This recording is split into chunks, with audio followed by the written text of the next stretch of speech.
Hey guys, I'm not sure if you ones remember my first signs of summer video, but this construction zone here, just wanted to give you guys an update as how it's going, considering here in a couple weeks we are going to be having the first day of fall.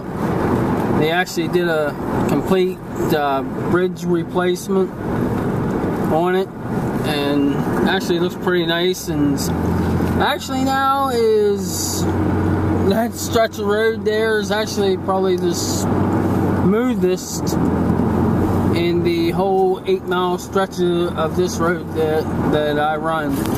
Well, hope you like the update. I'll see you later.